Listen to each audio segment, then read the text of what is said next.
कितने यूथ हैं जो हिदायत की दुआ करते हैं, कितने यूथ हैं जो इस्तकामत की दुआ करते हैं, कितने यूथ हैं जो तकवे की दुआ करते हैं। ये वो चीज़ें हैं जो लॉन्ग टर्म में फ़ायदा देंगी। और भाई कैरियर रिस्क जो है, कई लोग मैंने देखे हैं उनका कैरियर अच्छा है लेकिन जहनी तौर पे पागल हुए हुए, जहनी तौर पे सुकून है ही नहीं उन्हें, ठीक है ना।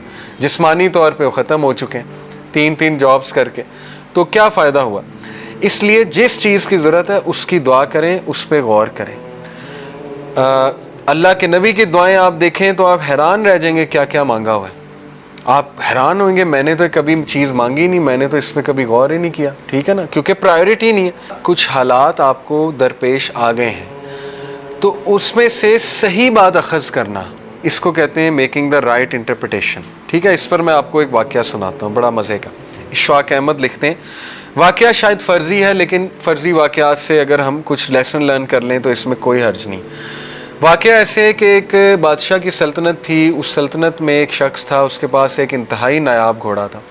इतना नायाब कि बादशाह उसका शदाई हो गया, और बादशाह बहुत ज़्यादा शदाई था घोड़ों का। बादशाह ने कहा यार इस शख्स से ये घोड़ा ले आओ, मैंने ख़रीदना है। उसका वज़ीर गया, शख्स को कहा कि घोड़ा बेच दे अपना। उसने कहा कुछ और मांग लो लेकिन घोड़ा ये कि बचपन से मेरी इसके साथ एफिलिएशन है, जज्बात हैं, बेटों की तरह पाला है। उसने कहा घोड़ा मैं नहीं दे सकता, घोड़ा मुझे भी बहुत पसंद है। बड़ा हैरान हुआ वज़ीर, वापस चला गया। बादशाह को ये बात बर्दाश्त ना हुई, उसको गुस्सा आया। उसने कहा अच्छा, उसने कहा मैं चलता हूँ। बादशाह खुद आ गया। बादशाह ने कहा कि मुँह मांगी रकम तुझे दूंगा, जो तू कहता है तुझे दूंगा। उसने कहा बादशाह सलामत आप जान मांग लें लेकिन ये कि ये नहीं मैं दे सकता, मेरी वैल्यूज़ के ख़िलाफ़ है ये बात कि मैं अपना पाला हुआ घोड़ा जो है वो इस तरह बेच दूँ। मुझे है ही नहीं, ज़रूरत ही नहीं माल की, अल्लाह ने दिया अल्हम्दुलिल्लाह। अब लोग जमा हो गए, ये देख रहे थे सारा माजरा। लोग आपको पता है जीना हराम करते हैं। बादशाह ने कहा अच्छा चल तुझे मैं आधी सल्तनत दे दूंगा। बादशाह ने टेस्ट करने के लिए, तो उसने मुस्करा कर कहा कि नहीं। अब बादशाह ने कहा तू पछताएगा। बादशाह चला गया। लोग आ गए, लोग ने कहा कि यार तू इतना बदबख्त है, देख तुझे इतनी बड़ी ऑफ़र हो रही, क्या ये घोड़ा, एक घोड़े के पीछे तूने बादशाह की ये ऑफ़र रिजेक्ट कर दी। वो मुस्कराया, उसने कहा मुझे पता है मैंने क्या किया, मेरी वैल्यूज़ के ख़िलाफ़ है, मैं ये बर्दाश्त नहीं करता मैं अपनी कोई पाली हुई चीज़ किसी को ऐसे ही पैसे में दे दूँ।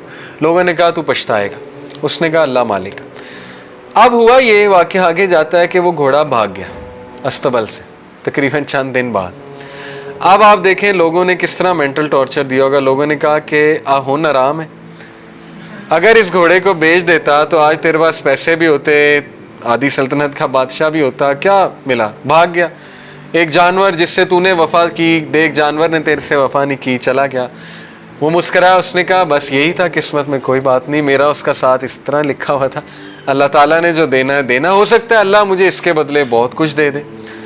अब हुआ ये मज़े की बात, लिखने वाले लिखते हैं कि वो घोड़ा अपने पीछे 12 घोड़े ले आए जंगल से। वो घोड़ा ऐसा था, घोड़ों का सरदार था।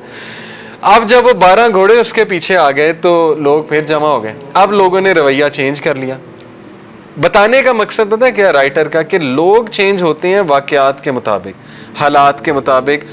एक वाक़ये को पकड़ के ना पूरी लाइफ को पेंट कर देते हैं। अब लोगों ने कहा अच्छा तू तो बड़ा अक्लमंद है, तूने तो इसको ट्रेन किया हुआ था, हमें तो पता ही नहीं, असल में तू 12 घोड़े और लाना चाहता था ताकि एक की बजाय 13 घोड़े बेचें और तुझे ज़्यादा माल मिले। तो वो हंसा कहता नहीं नहीं तुम लोग बेवकूफ़ हो, ऐसी कोई बात नहीं, बस अल्लाह ने देना था, अल्लाह ने मुझे इसके बदले दिया और मेरा अल्लाह पे बिलीफ है, जो होता है बेहतरी के लिए होता है। वो अभी तक राइट इंटरप्रिटेशंस कर रहा है, ठीक है। उसके बाद ये हुआ कि उसके घोड़े पे उसका बेटा बैठा हुआ था, इकलौता बेटा, घोड़े ने उसे गिराया, उसके बेटे की टांग टूट गई। अब वो फिर आगे, लोग देखा मनूस घोड़ा है, तेरा इकलौता बेटा, तेरा कौन सहारा बनेगा। उसने कहा भाई देखो ये अल्लाह की तरफ से हुआ है, अल्लाह मालिक है, मेरा सहारा अल्लाह है, मेरा बेटा ठीक है इसकी टांग टूट गई लेकिन ये कि दुख तो बहुत है, बट ये कि मेरी नज़रों के सामने रहेगा, चलो अल्लाह ताला इससे कोई बेहतरी लाएगा। ऐसा ही हुआ। जंग छिड़ी उसमें इलाके में, और उस तक दौर का रूल था कि हर ऐसा बच्चा जो चल फिर सकता है उसके हाथ में तलवार पकड़ाई जाती थी कि आ जाओ भाई।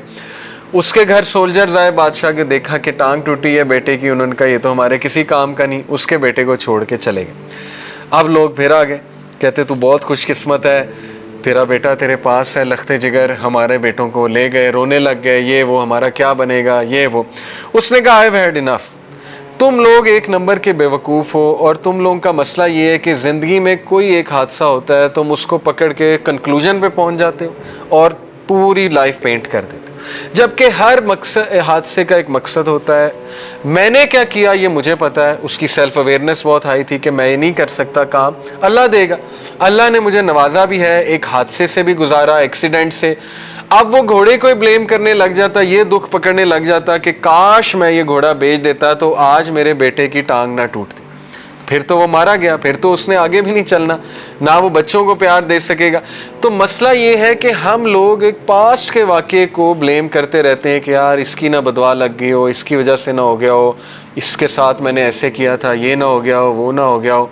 तो अल्लाह तो कब का माफ़ कर चुका है, लेकिन आप खुद अपने आप को माफ़ नहीं कर रहे। असल बात ये है, अल्लाह से तो आपने तभी माफ़ी मांग ली थी, और अल्लाह तो कहता है मुझसे माफ़ी, और उस बंदे से भी ऐन मुमकिन है आपने उसके हक़ में भी दुआ कर ली होगी, उससे भी माफ़ी मांग ली होगी, लेकिन इंसान खुद अपने आप को माफ़ नहीं करता।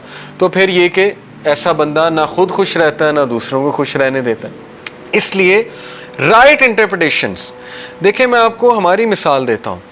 अभी रिसेंटली आपको पता है कि यूथ क्लब के ख़िलाफ़ एक वेव चली, बहुत से लोगों ने क्लिप्स बनाए, बातें की, हमें बहुत दुख हुआ।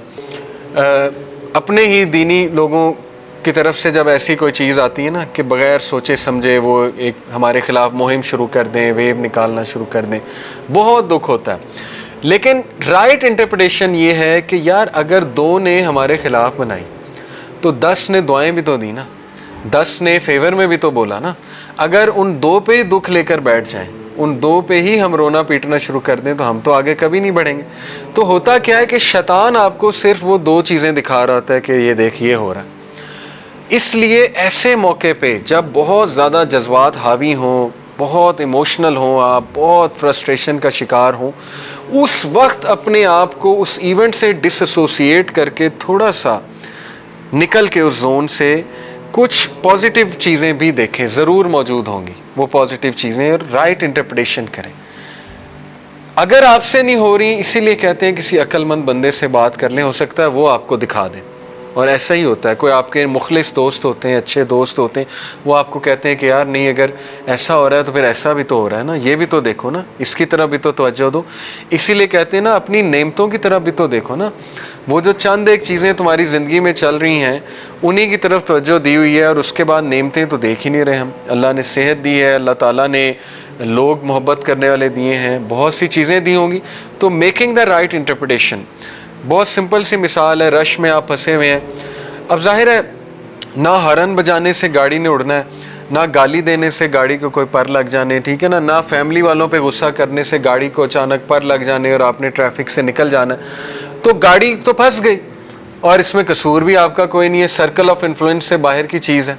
अब लेट तो होना है, बजाय के पैनिक होने के, गुस्सा होने के, ठीक है ना, फ्रस्ट्रेट होने के, जहाँ पहुँचना था उन्हें मैसेज कर दो मैं ट्रैफिक में स्टक हूँ, और रिलैक्स हो जाओ, जिक्र कर लें, अपने आप को काम डाउन करने की कोशिश करें। इसी तरह कोई भी मसला ज़िंदगी में आ गया है तो उसकी राइट इंटरप्रिटेशन करना सीखें। सबसे पहले उसके बारे में पॉजिटिव सोचना सीखें। ये एक हैबिट है, ये हैबिट आपको